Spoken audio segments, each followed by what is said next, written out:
Ik was 2. Er werd aangebeld. Mijn moeder deed open.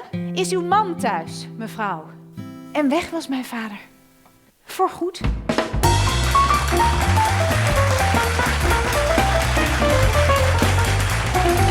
Maar ik vind... Laat weten waarom het zo is. Ik vind dat de... Eng sfeertje in de show van Sonja, dat kan toch niet? Soms maak ik me echt grote zorgen over de kant die het in dit land opgaat. Kennen wij elkaar? Daniel. Daniel? Zo heette mijn vader.